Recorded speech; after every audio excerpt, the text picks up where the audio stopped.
Connection, opportunity, possibility. It's what we all want. Spectrum has built a world where anything is possible, with products and services designed to work better together for a seamless connectivity experience. A connection to family and friends, a connection to education, and a connection to new opportunities. So there's no limit to how big we can dream. That's Life Unlimited. That's Spectrum. Welcome to Mind Love, episode 51. Today's episode is all about worthiness and losing millions. When I was a little girl, my dad had a company with 300 employees and he lost everything. And so I grew up with a dad watching him suffer in his process of trying to bounce back. So for me, as an adult, I think that there was some sort of imprint. And so as an adult, I played that out. But what I didn't work on with my belief system was also the belief that when you make a lot, you have a lot to lose. Turn up your frequency with Mind Love. Bite-sized brain hacks for seekers, dreamers, and doers. It's time to give your mind a little love with your host, Melissa Monti.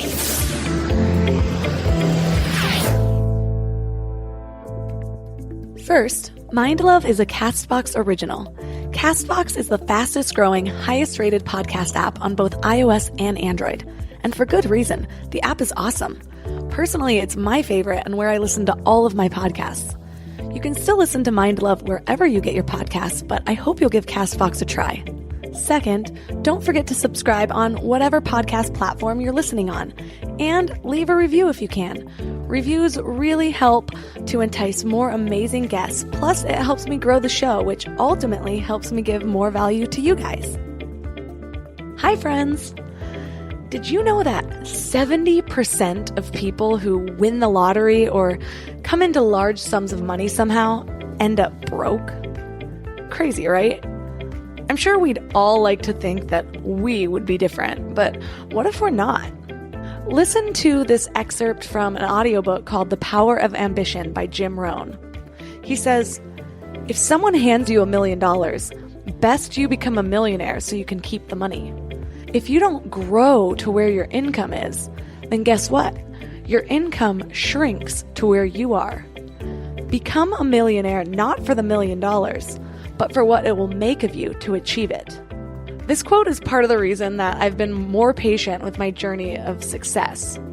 It's not about making it big quick as much as it is now more of a journey of the soul for me. But I wasn't always this patient or even understanding of the process. Making money can be complicated, especially if you're trying to do it authentically. But want to know the biggest thing that gets in our own way? Our own mindset about money. And even more so, our belief systems about what we're truly worth. Today we're talking to Ashley Stahl. Ashley is one of my favorite people that I've met this year, and she's actually friends with Sarah Ann Stewart from episode 37 as well. Well, a couple years ago, Ashley really thought that she had made it. She didn't have to worry about money anymore. She achieved the American dream. Actually, I think the American dream has evolved a little. I want to classify this one as the new millennial American dream, but whatever it is, she achieved it. She managed to create something online that helped hundreds of thousands of people and made her millions of dollars doing it. She had a journey getting there, which we'll get into in the interview, but basically she found something she was good at and passionate about, and she took it and ran with it. By her late 20s, she had managed to make over $5 million in just a few months, selling an online course. Can you imagine that feeling? Raking in thousands of dollars, sometimes an hour, while at the gym or having lunch with friends. Can you imagine the level of security, the level of accomplishment? Well, then she lost it all. And then some. She actually went into debt. Now imagine that feeling. She could rack her brain over the whole experience and realize, yeah, there might have been some business mistakes, but what it really came down to was her own feeling of worthiness and what she felt she deserved. Today, 3 key things we will learn are how our beliefs keep us from success, how to accelerate our growth with an open mind, and an exercise to improve our money mindsets. Before we get started, I want to tell you about the best way to stay in your highest frequency between episodes. Thousands of listeners are loving my daily morning mind love emails. They're short daily reminders of your own beauty, magic, and power so you can start each day with your best mindset. Just go to mindlove.com and sign up right there on the homepage. Or if you're out and about, just text the word morning to 33777. That's morning to 33777. Plus, you'll get some amazing free gifts when you do. First, you'll get a really cool free booklet of power lists based on proven methods from the most successful people in the world to automate your highest decisions. Plus, you'll get a free guided affirmation meditation. It's set with a binaural frequency known as the miracle tone, which is known to make you a magnet for love, health, and abundance. Then it's layered with affirmations to perfectly tune your frequency for transformation. Just go to mindlove.com to sign up. Or if you're out and about, just text the word morning to 444999. That's morning to 444999. And now let's welcome Ashley Stahl to the show. Hey, thank you so much for having me. So let's start with your backstory. How did you go from an executive government job to making millions career coaching all in your early 20s? I feel like a lot of people go to college and they don't know what they want to do with their life. And I certainly was one of those people, but I had some ideas on what I was interested in. And what I didn't know at the time was that there's a big difference between an interest, a passion, and a calling. And I had an interest in government and cultures and in travel. So I ended up committing to a major in government and just triple majored in government history and French. And next thing I knew, I ended up getting a master's in foreign relations, learning foreign languages. And then, like so many different millennials, I ran off the cliff of my job hunt into the recession. And I couldn't get a job to save my life when I finished grad school, slept on my parents' couch for a few months too long, and eventually got cornered into taking what I could get. And I just had this belief, like, this is it. I just need to take what I could get. So I took an admin job making minimum wage in Los Angeles, kind of wondering, am I ever going to use my foreign relations experience and my master's degree in DC? And after a few months in my admin job, I was struggling to really feel connected to anything. And I started to wonder if this was going to be my new normal. And I think that's one of the scariest feelings for so many people, is if they don't like where they are, but they don't know what to do next. Because I think if you don't like where you are, that's okay. Just make a change. But I had no idea what I was going to do next. And so I had this intuition that I could contact my college and ask them for a list of all the alumni who had graduated.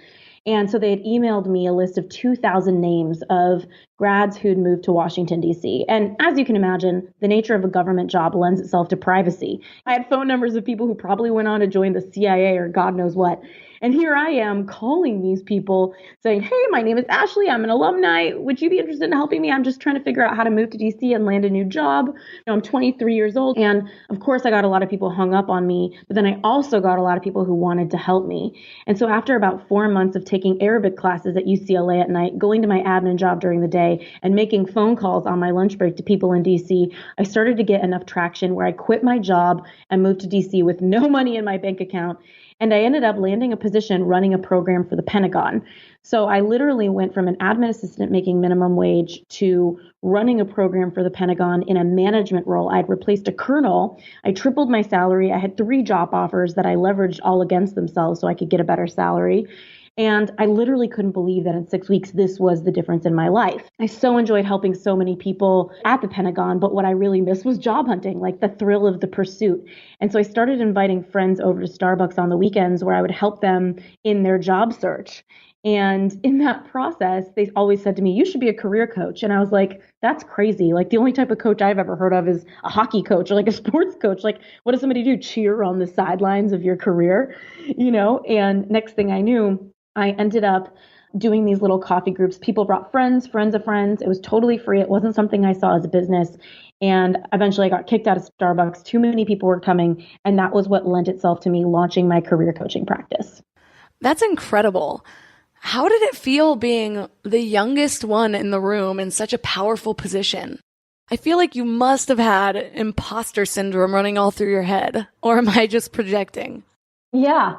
Well, I think that's the thing that a lot of people don't realize is that CEOs that are in their 50s, 60s, or 70s, they all feel like a 2-year-old somewhere in their career. They all feel, or maybe a 5-year-old, like embarrassed, uncomfortable, not sure if they're qualified or good enough, that unease.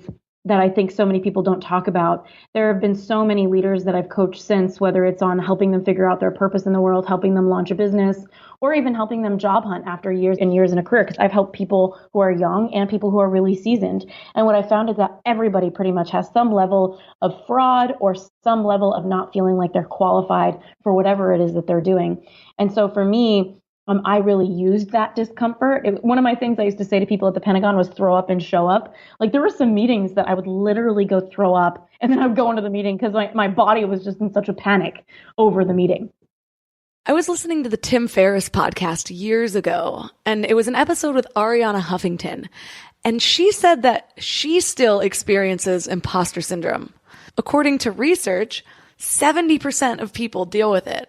So everyone's just walking around feeling like they don't belong, which is kind of sad. But it does make sense, especially if you're the type of person who's always trying to improve.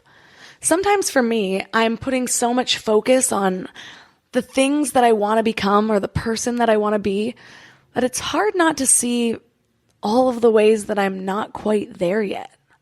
So I think there's definitely a balance in seeing where you can improve, having gratitude for what's already good, and then acknowledging or celebrating your progress as you go.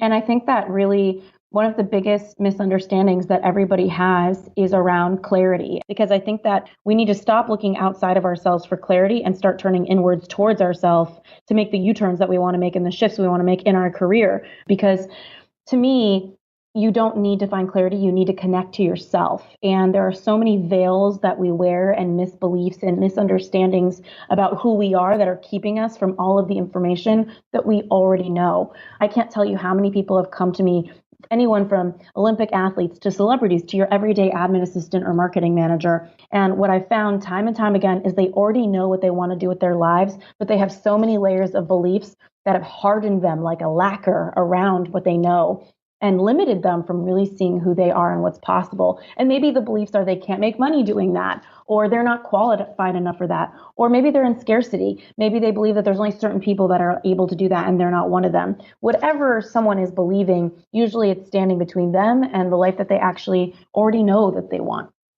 It's funny because it's easy for me to identify my limiting beliefs now, but I've also been working on awareness for quite a while. When I first started, I didn't have a relationship with myself yet.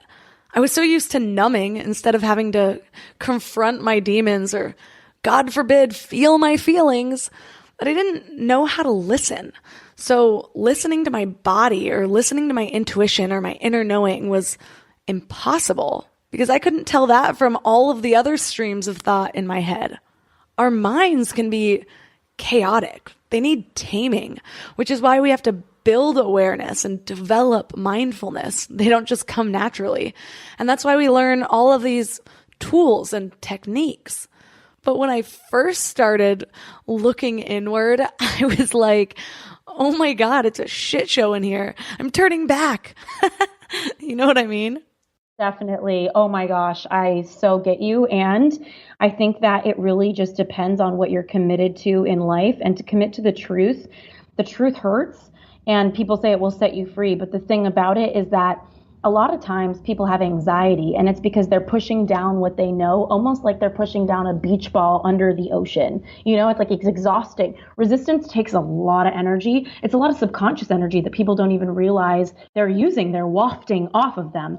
For me, I'm committed to truth, and I want to live a life that is in the truth, because the only thing worse to me is having to push a beach ball down under the ocean all the time with my emotions, with my feelings.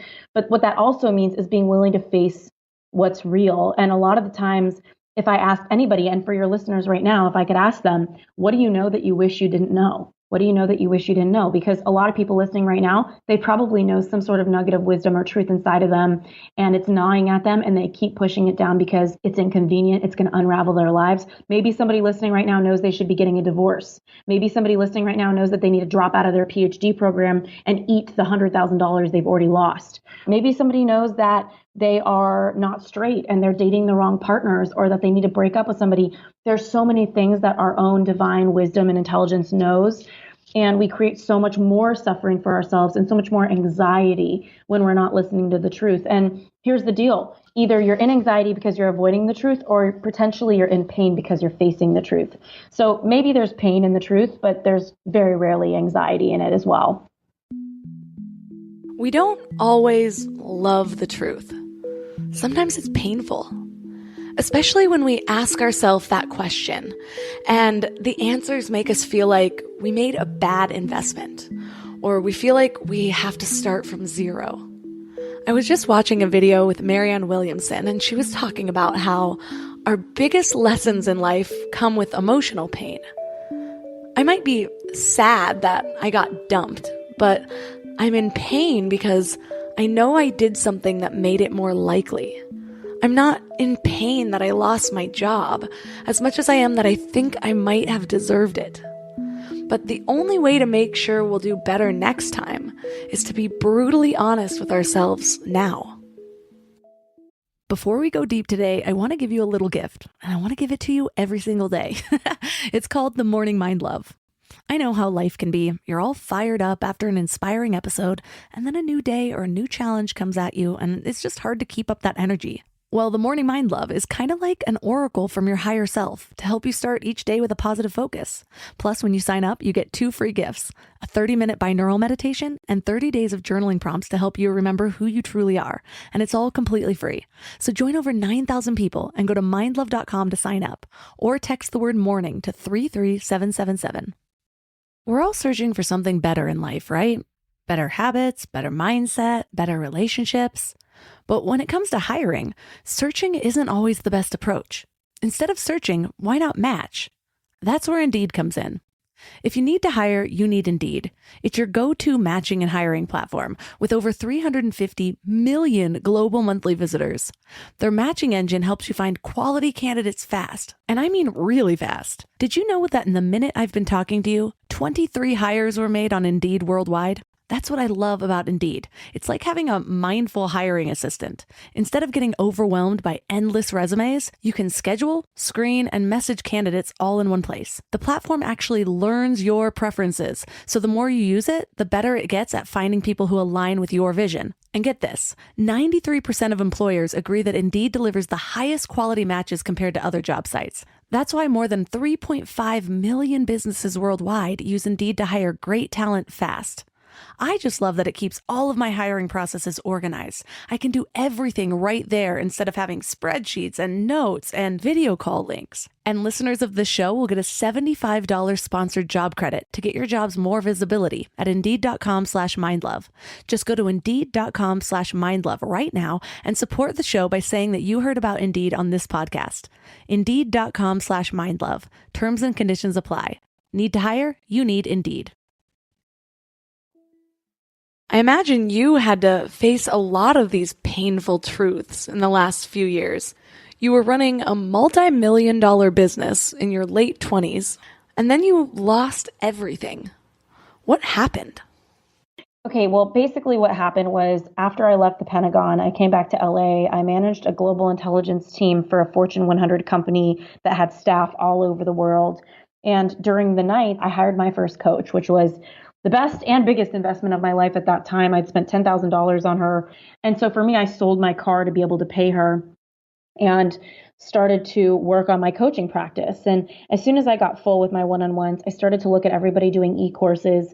And that was when I started doing a webinar. And the webinar had required so much more than I ever thought. I thought I could create a webinar and it would be set it and forget it. I would spray a bunch of traffic at it. People would buy my product, my job hunting course. And oh my gosh, was I so wrong.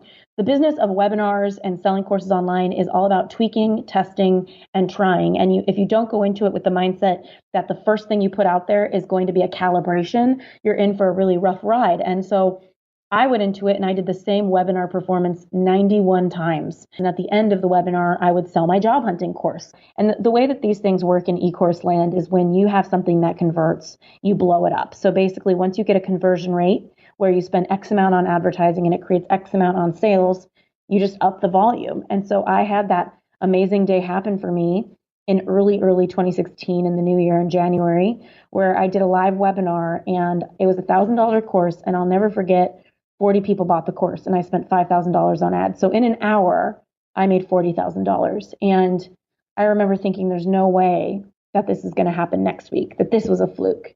And so the next week it happened again. 40 people bought, spent $5,000. So now in 2 weeks, in 2 hours, I made $80,000 off of $10,000 on advertising. And then I automated it and it became anywhere between $20,000 and $50,000 in revenue every single day. And that lasted for about 3 months. So it put us into the millions in revenue. I was like, there's no way that I can have something this profitable. I need to get lawyers to take a look at this. This feels weird, especially coming from the justice system, like I believe in doing the right thing. So I brought lawyers in. It took them about a month to go through all my materials. They circled back and they had some things that they recommended that I change. And so I wanted to just make it as perfect as possible. But you can imagine, I did the webinar 91 times for it to be this profitable. So it's not the kind of thing where you just fix and it works. So I spent about 3 to 6 months iterating on the presentation, started giving it again. And by the time I got back onto Facebook ads, lead costs had tripled on Facebook and I could no longer afford to advertise there. Oh my gosh, that would be so hard. Outside of the logistics, what was happening on a personal level? Because that's a pretty big transition to move into and then have to back out of. After I made my millions and then lost millions, it was such an interesting experience because it kind of got me in the hip crowd of people who were performing in business. It was like I suddenly went from the struggling entrepreneur to the thriving entrepreneur.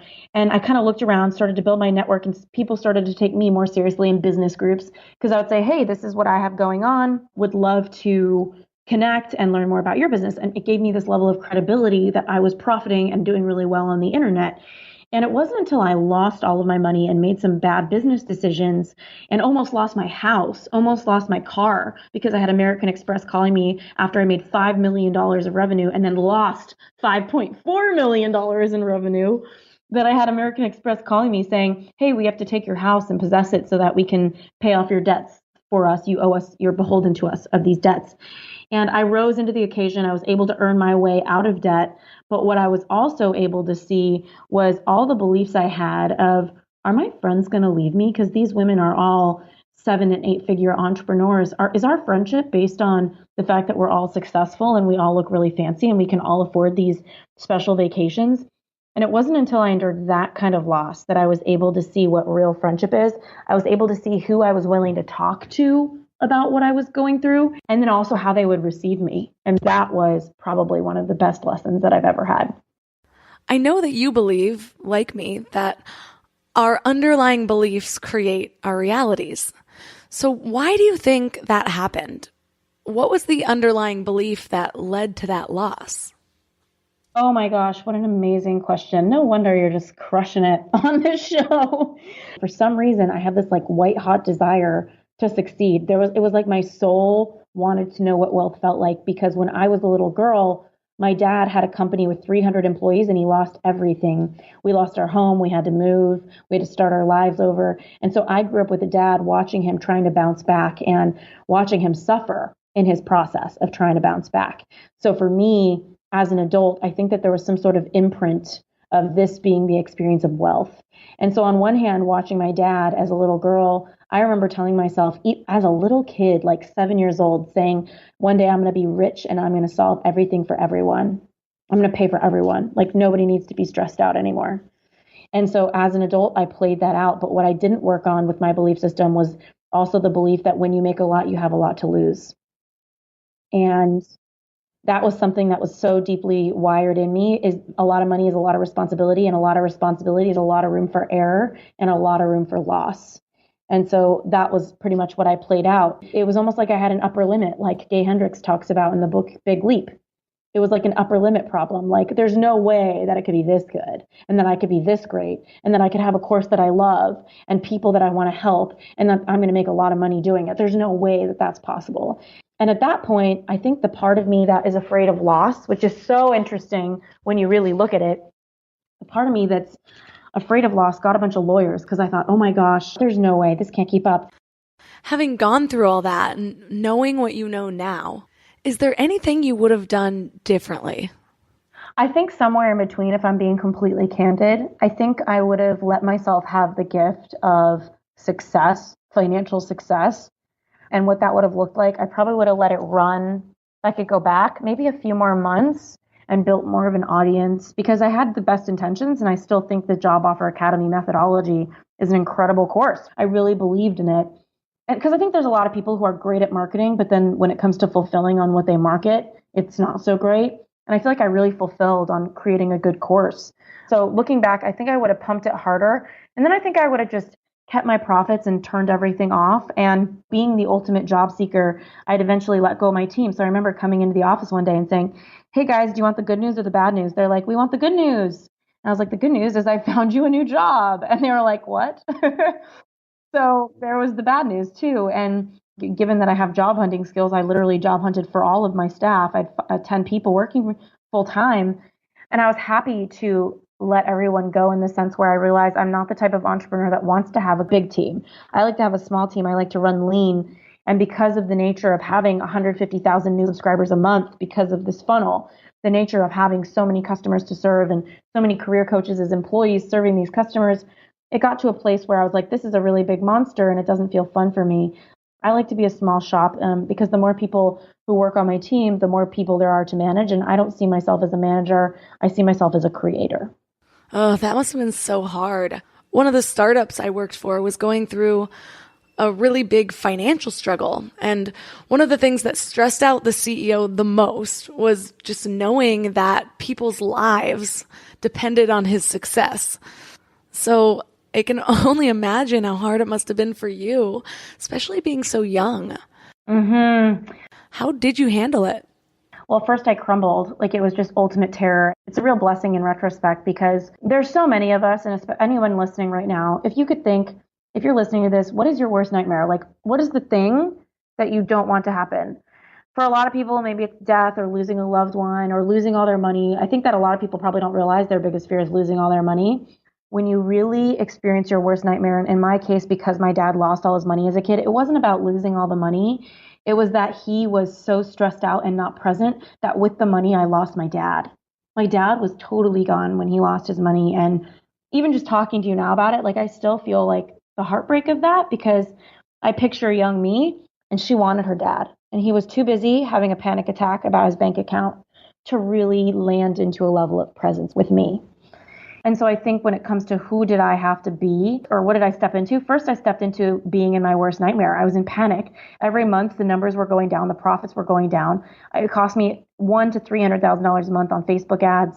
It cost me $50,000 to $100,000 a month to support my team and my employees. And then there was our profits every single month. So the experience was me having panic attacks and crying in my living room, not knowing who to call other than my best friend from high school and one of my closest friends in LA, because I wasn't yet ready to show my boss babe friends that I was not going to be keeping up with them anymore. So it was like my old school friends since I was 10 years old who really don't give a shit how much money I have that I called. And it was just one of those experiences where the more I faced my worst nightmare. And I encourage anybody listening right now, if they are in their worst nightmare, if it's around the corner, if your worst nightmare is having a divorce and you feel like you and your husband or you and your wife are around the corner from that, the more you let yourself face it, eventually what happens is you feel so much pain that you literally cry all of your pain out and there's literally no pain left. And that was where I got. And now I'm literally set the hell free. At this point, I swear to God, Melissa, take away my money, take away my house, take away my fancy car in the driveway. I don't need it. I'm not attached to it. And it's not going to send me into a spiral ever again. And I really stand by that because my body already has felt that experience and it's not afraid of it anymore. It's not the unknown anymore. Back in episode 33, which was all about anxiety, Ashley James talks about how our brains literally go from, oh my gosh, I'm failing at this, to I'm going to lose everything, to I'll be homeless, to I'll be dead, all in an instant. And that's what causes our anxiety because it's on this subconscious level, which means we can't really solve it. And for most of us, none of these scenarios are even the case. We'll figure something out. We can move in with someone, even if it's our mom, or we can get another job. Tim Ferriss calls this fear setting. It's focusing on the worst case scenario. And as someone who's all about focusing on the positive, I know that can sound counterintuitive because why would you want to focus on the worst case scenarios? That sounds so negative. But what happens is when you actually take those fear-based thoughts from the abyss of our brains and you write it down, you make it concrete, which actually allows you to problem solve. And suddenly you realize maybe it's not life-threatening. So your fight or flight system turns off and you can actually start to see a way out of your problem. Definitely. And I think so often we are in complete autopilot, and this was what inspired podcasting for me. And I know for you, it's like we all have some level of heartbreak that happens in our life, and it inspires incredible creation. And for me, my heartbreak was losing all my money, because then I was like, wow, I put all this time into creating something. And here's the truth of the matter. I really loved the course that I had, but I didn't love the marketing of the course. I didn't enjoy webinars. I didn't enjoy sales scripts. I didn't enjoy that whole experience. And it kind of called me forward to do this experience, was to say, well, then who am I really? And how do I want to create next time? Because I guess if nothing's guaranteed and all you have in life is time and how you spend it. And here's the thing also is that studies indicate that the pain of loss, it hits your body a lot harder than the joy of success. And so for me, I was like, okay, these moments of joy and success are fleeting, but the hours we spend working towards these goals are not. They're hours of our lives. And so for me, it was like, how do I enjoy all of the hours of my life so that I'm not just creating something that I hate? And part of that means holding a higher standard for how I go about my creation. Oh, that's such a good realization, because the trap is always looking forward to that destination of success, but it's all the journey. It never ends. So you have to figure out how to enjoy the present moment before you make the money. Otherwise, that feeling of not quite making it, that feeling of lack or not being satisfied with the present moment becomes perpetual. And even if you do make it, like from your story, you can't always expect that you're going to keep it. We don't always consider that we might work hard, make the money, and then lose it all. So I'm curious, going from your 20s, when your ego is most inflated, to a multimillionaire, and then having to start over, what did you have to detach from? How did that change your idea of who you are and what your purpose really is?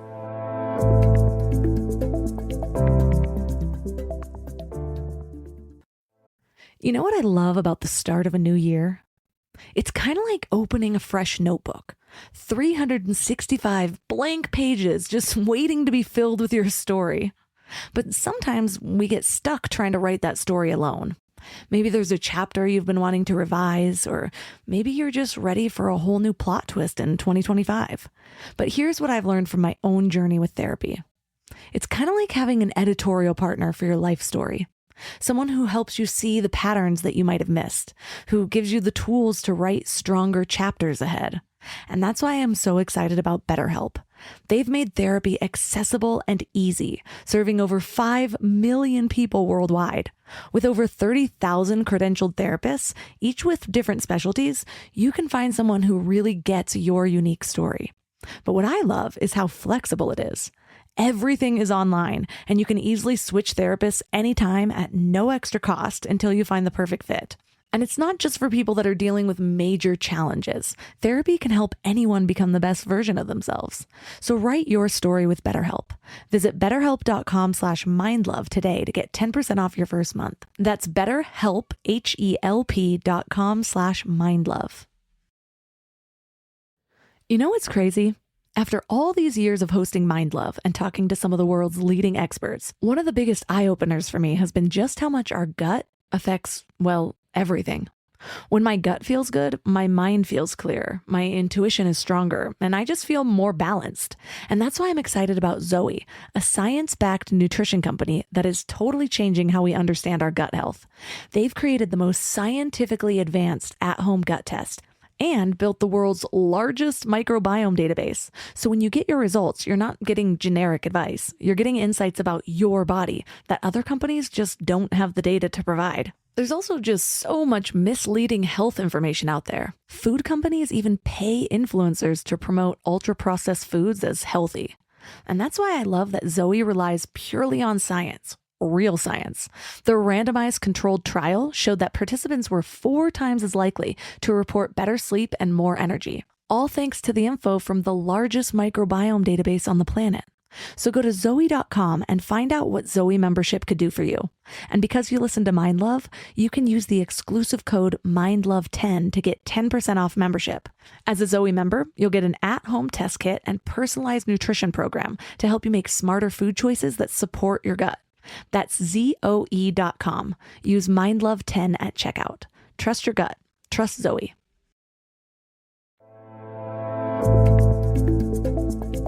Going from your 20s to a multi-millionaire and then having to start over. How did that change your idea of who you are and what your purpose really is? I love this question because I think ultimately when I take a look at who I really am, I'm a grower like you, Melissa, and I'm so committed to growing. And so what this really shook up for me was an awareness around what my core values really are and how much purpose there is available when you know what that is. So I created a core values guide. This guide was the beginning of me finding so much purpose in myself. It's actually a joke that it could be on a piece of paper like it is. I think sometimes when we think of something really big and important like our core values, we think that there's no way we can find the answer on a quick sheet of paper, but we can. So I took a look at all of these different words: connection, family, authenticity, joy, creativity, inspiration, mastery, growth. There's so many different words on that guide. And I started to figure out what mine were. And I started looking at them as the key ingredients to my career path.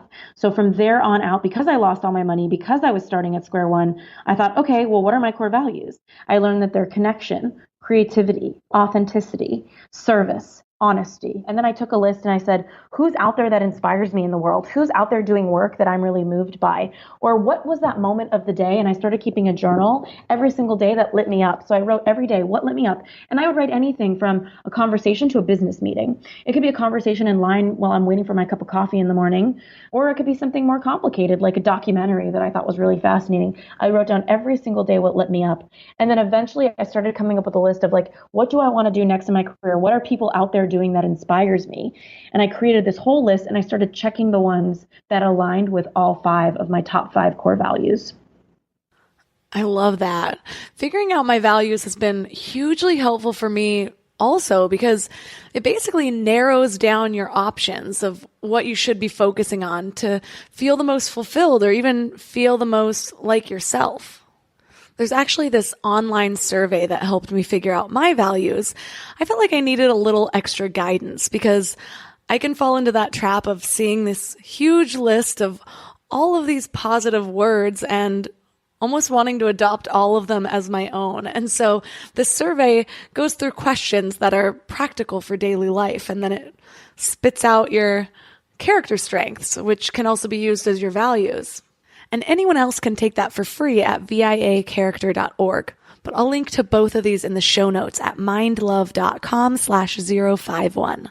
So my core values are creativity, love of learning, perspective, hope, curiosity, and humor, which all of those resonates with me on such a deep level because it shouldn't be what sounds good for life, but more what are you currently living by, or what's been a running theme through most of your life, or even just in recent years? Yeah, because those usually don't change. But I do think what you're saying is really important because with every new belief you buy into about who you are or what life means for you, an old version of you is dying. And that is why so often people who experience incredible breakthroughs follow it with incredible grief. Because like I say, I've told a lot of clients and I used to run seminars and I would say, new level, new devil. It's like once you get comfortable with where you are, there's a new devil for you to grow into. And so to me, the new devil is like, hey, maybe you grew into a new belief and it really serves you. You believe that something's possible. But now that you're the person who believes that thing is possible, you have to grieve the person who used to not think it was possible. Even in my case, when I started making real money, I grieved the person inside of me that used to be broke. I grieved that I couldn't go to my $5 wine happy hour on Fridays, or I could, but I didn't really need to anymore, because back in the days when I was broke, that was the only place I could go for cocktails with my friends because I couldn't really afford spending $17 on a drink in LA. And it was almost like I had to grieve that version of myself. There were some weird things that I missed about my dive bar that I used to go to, and to kind of free myself up and realize, wow, I'm now the Ashley who can afford to go to the nicer bar with my friends, the one that feels really beautiful to sit inside. And I used to not be able to afford that. And it's not to say that who I am has anything to do with my money, but the beliefs that I formed that created the results that looked like money in my bank account opened up new doors and caused me to have to grieve the old doors, even if they don't look as desirable. And you could take a person who has been sick their whole life. Maybe they get better and they're able to be out in the world. Maybe there's some weird part of them that grieves being sick, grieves the time where they were in their bed and they got to spend quality time with their mom or people visiting them. There's always something in our past selves that there is to be grieved. I have totally had those moments, especially as a former party girl.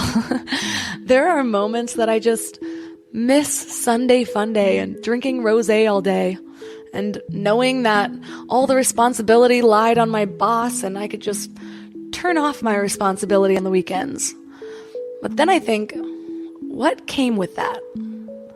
Not really feeling like I had a purpose, feeling apathetic about my future, not to mention erratic emotions because I was sleep deprived and poisoning my body all the time. We can do that with anything, really. Take a past relationship, for example, that we've been idealizing. Chances are, if you evolved out of it, it wasn't all sunshine and lollipops to begin with. So it is important to be real with ourselves. And also to realize we are not the same person year after year. We actually have none of the same cells that we had 7 years ago. Just naturally, with the way our cells regenerate. That happens with everybody. So if you're also the type of person that's on a path of rapid growth, you might feel like a completely different person in just 1 year from now. Some of my biggest transitions the last couple years have been friendships. If people aren't growing with you, sometimes they can almost be like anchors, like an anchor to a past life that I'm trying to let go of. And then those relationships can even be triggering. It can remind me of who I used to be or parts of myself that I'm consciously trying to reject right now. So the more I grow and the faster I grow, the harder certain relationships have been to hold on to. But in letting go of my past self or letting go of past relationships, I have made room for all of these amazing things that I'm consciously calling into my life. And now the people I attract are also people who live from this conscious place. So they're compassionate and considerate, and they know how to communicate from a place of love. So it might seem scary at first, and it might seem like loss at first, but in the end, you have to make room for the new. It's funny because I think people assume that wealthier friends might be more superficial.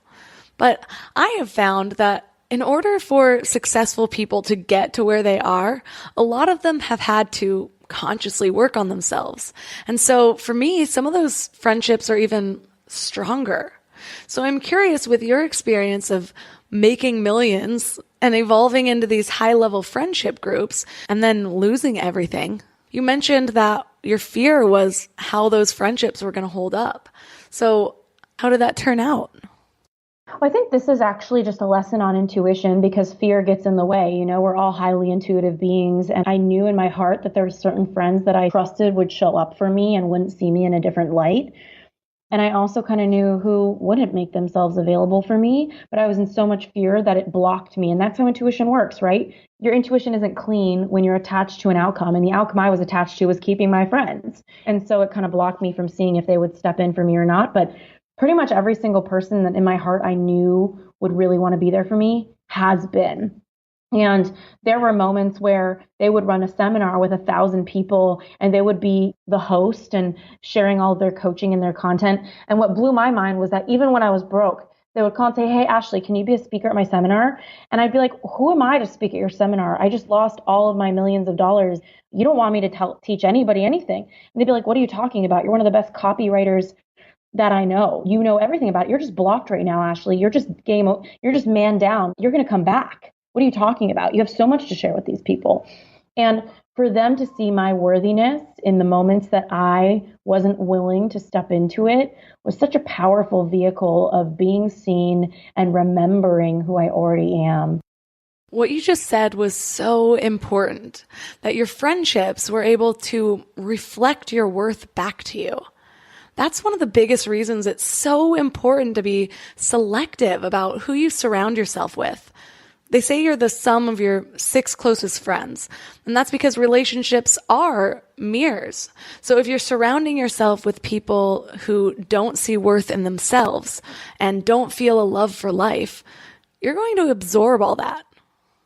I think the key ingredient to a powerful friendship is a friend that you can set boundaries with, that you are so comfortable and so yourself that when they're excited and they look at you and say, "Let's go do this," and you don't want to do it, it feels like a no in your body, because we're constantly feeling yeses and nos in our body. That's why I think the key to a powerful career is just to follow what feels good, because your body knows what you want. And there's so much purpose on the periphery of that, whether you're on the right path or whether there's something on the periphery. In my case, the job hunting course felt good. And on the side of that was a book deal. And I've always wanted to be an author. So on the periphery was what I was meant to do. And so I think with friendships, it's following what feels good. And what's felt good for me is permission to be fully myself. And that doesn't just mean to be all of my colors and all of my flavors with what I saying, what I think. It means being able to say no and push back when something doesn't feel good for me. I've had so many friends that are like, "Hey, can you do this? Are you down?" And it's the closest friends I have that I'm like, I don't really want to do that. And they're like, "Okay, all good."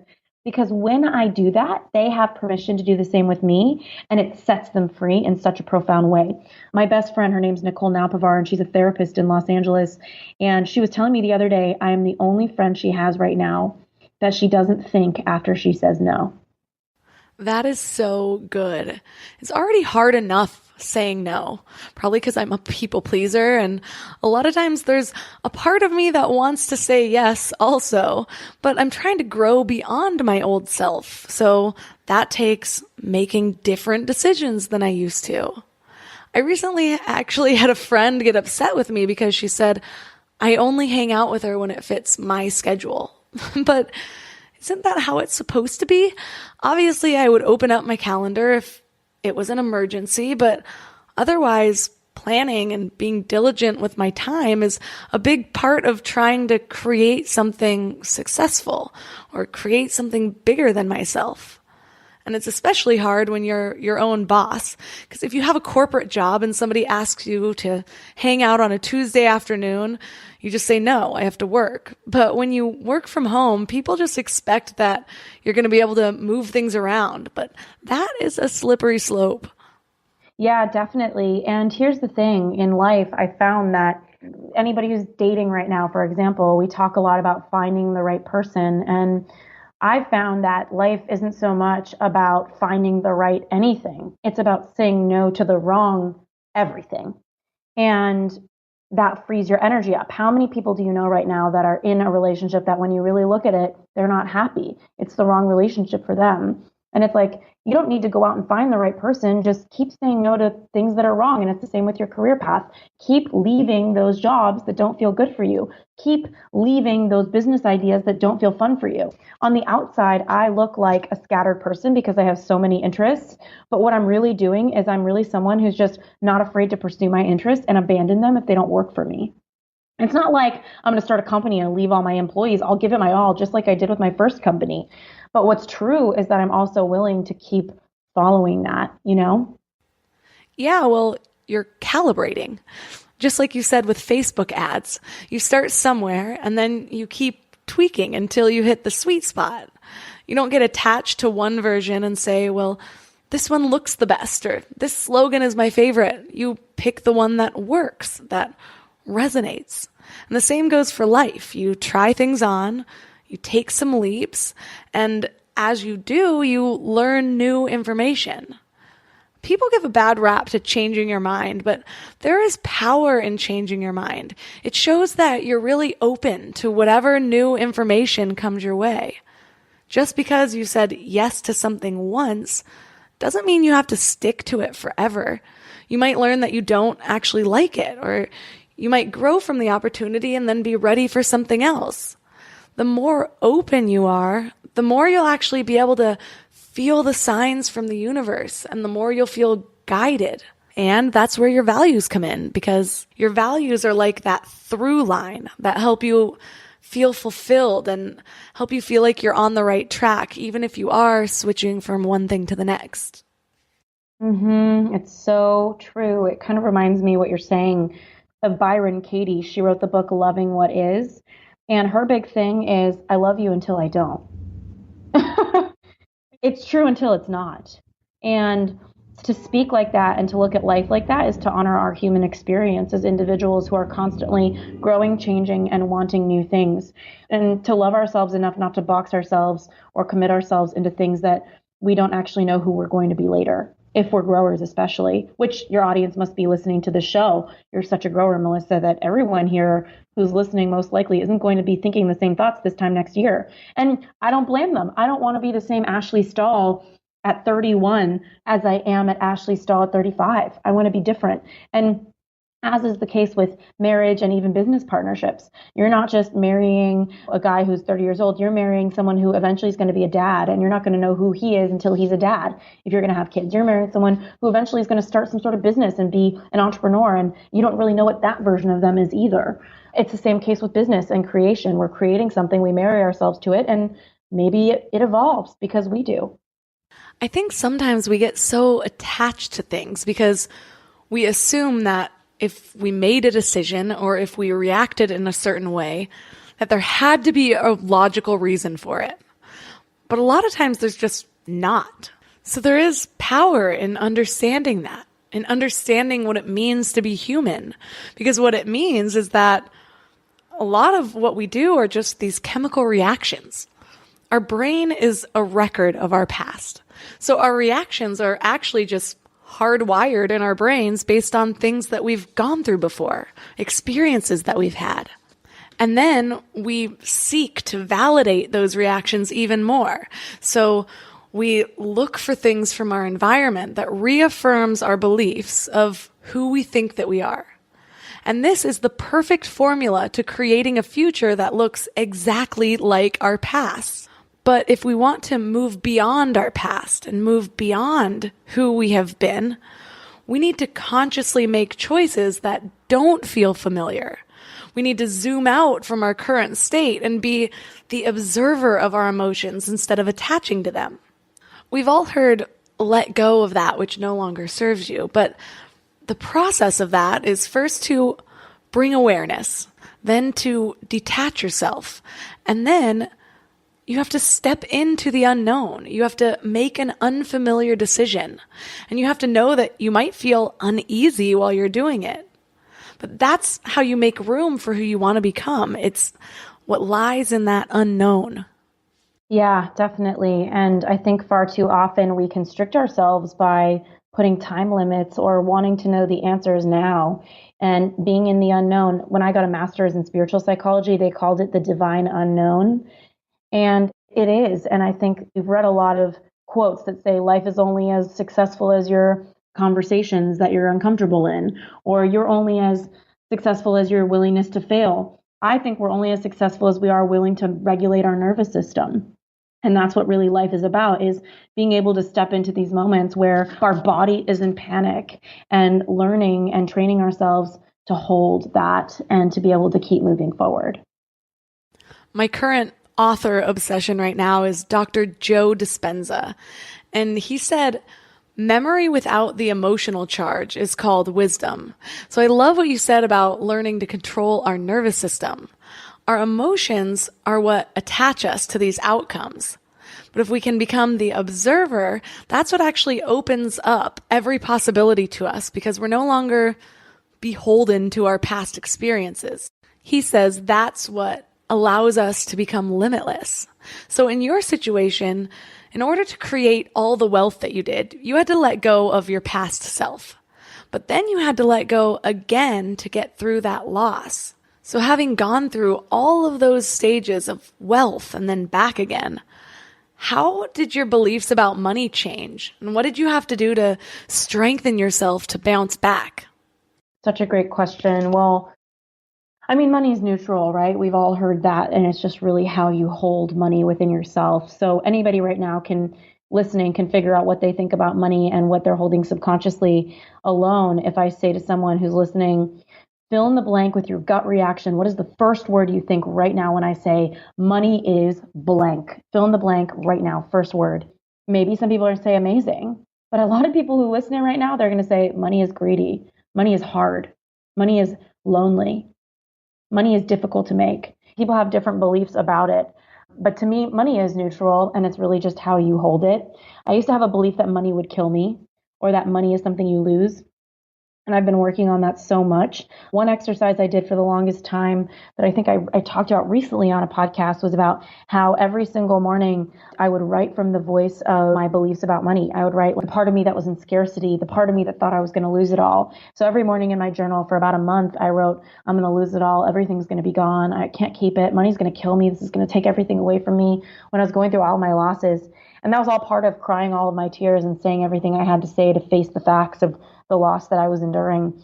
And yeah, I can look at you now and say I've bounced back, but it's this exercise that I've carried with me. And when I look at everything I write, usually after about 10 minutes of free-form journaling, that's when the subconscious material comes out. And so it was after that that I was able to see so many different beliefs come up that I didn't even realize I had. And I would forgive myself for those beliefs. I would look at them and I didn't want to reprogram them back in my brain because in a lot of ways, I felt like I was releasing them right there on the paper and I didn't want to read all of it. But what I would do is notice which ones really hurt my heart, like which things I wrote down freeform writing in my fear that felt really real to me. I would put my hand over my heart like I was doing the Pledge of Allegiance almost.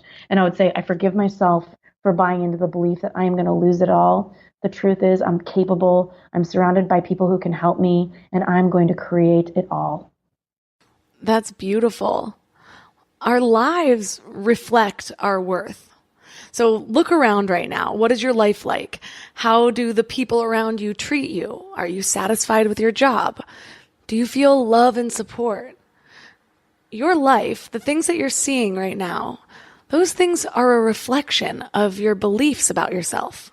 And it comes back to worthiness and what you think you deserve.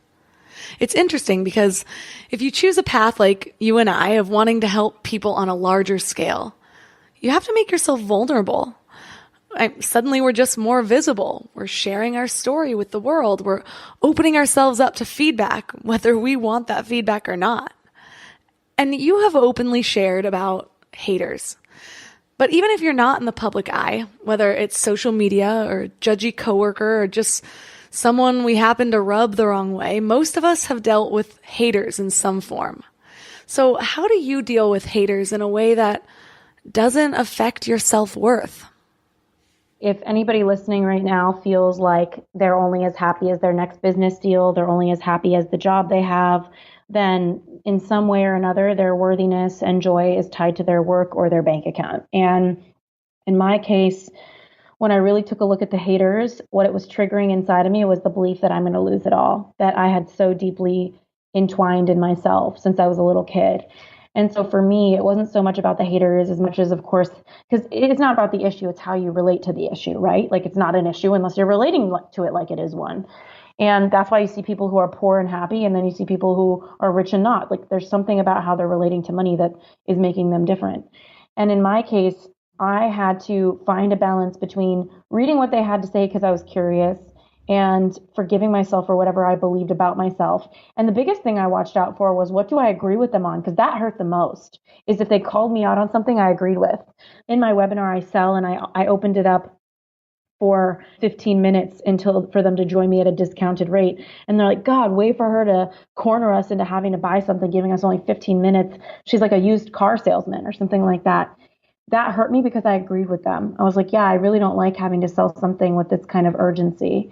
And that just upped my game. And that's what I've learned about haters is they're really just upping your game. They're really just bringing out all of the beliefs you have about yourself as well and asking you to do inventory on yourself and figure out where you're in agreement with them and where you can forgive yourself for the areas that you're having a misunderstanding about yourself, about your power, about your worthiness, about your gifts. And so thanks to them, I was able to really step into that. Earlier last year, I did a video shoot for Amazon and Refinery 29, and it went viral. The videos got a couple million views, and that was really hard because there were hundreds of comments on there, and a lot of the comments were about my beauty. They would say, like, this girl creeps me out, like that color lipstick makes her look like a witch. Like, this is the kind of girl that I see in my nightmares. So oddly, I've done a lot of beliefs work around my money and around my success and around my worthiness in business, but I'm still working on my beliefs around my body image, around my beauty, especially because I'm recently single. Like, I was with a guy for 5 years. He proposed and I said no. Well, I said yes and then called off our wedding. So, I mean, kind of being on my own again for the first time after years of being with somebody has been bringing up, like, am I pretty enough? Am I funny enough? Am I interesting enough? And I've been working on forgiving myself for those beliefs now too. So like I said, new level, new devil, right? Yeah, well, it's like the name of your podcast, U-Turn. We expect maybe one turn in life or here and there, but I think some of the best lives are a constant series of U-turns. It's more like a spiral in a general forward direction. I know. I always tell people, I'm like, oh my God, so many U-turns. I don't even know if I'm in this. I'm probably going to end up in the same spot by the end. Like, well, thank you so much for coming on and sharing your wisdom and just such an amazing conversation. I feel like I could talk to you all day. So for listeners who feel the same, where's the best place to connect online? Well, thank you so much for having me. I'm so inspired by you, Melissa, and I'm really grateful that we know each other and that you're making this impact. As far as I go, you guys can find my podcast on the podcast app on Stitcher. It's called U-Turn Podcast. It's 2 words, YOU and TURN. Every single week we have somebody on mindset, love, and work. And at the end of every episode, I give coaching insights for you to implement whatever that conversation was into actionable bite-sized homeworks into your real life.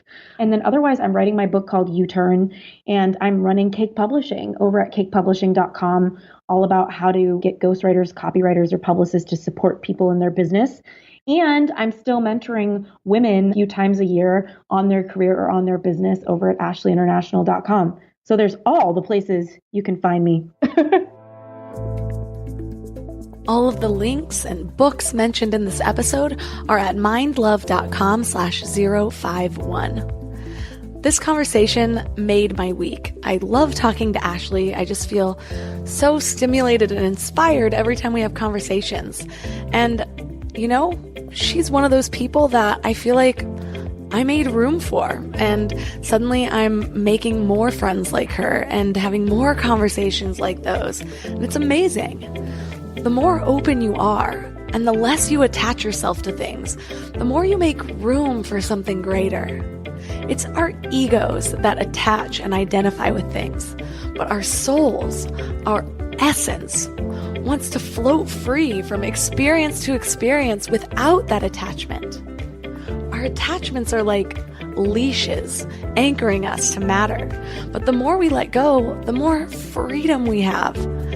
That's how we become limitless. If you love this show, you can support it by supporting our sponsors. Again, I only partner with brands that I really do love and fully believe in. If you're enjoying Mind Love, please tell a friend or a family member or a coworker about it. And don't forget to subscribe on CastBox or Apple Podcasts and rate and review on Apple Podcasts. Also, for some extra inspiration between episodes, don't forget to sign up for the Morning Mind Love at mindlove.com or text morning to 444-999 or visit me on social media at Mind Love Podcast. Thanks for giving your mind a little love today, and I'll see you next week. Thanks for tuning into Your Higher Frequency with Mind Love. Head to mindlove.com for a free gift to keep your vibes up until next week.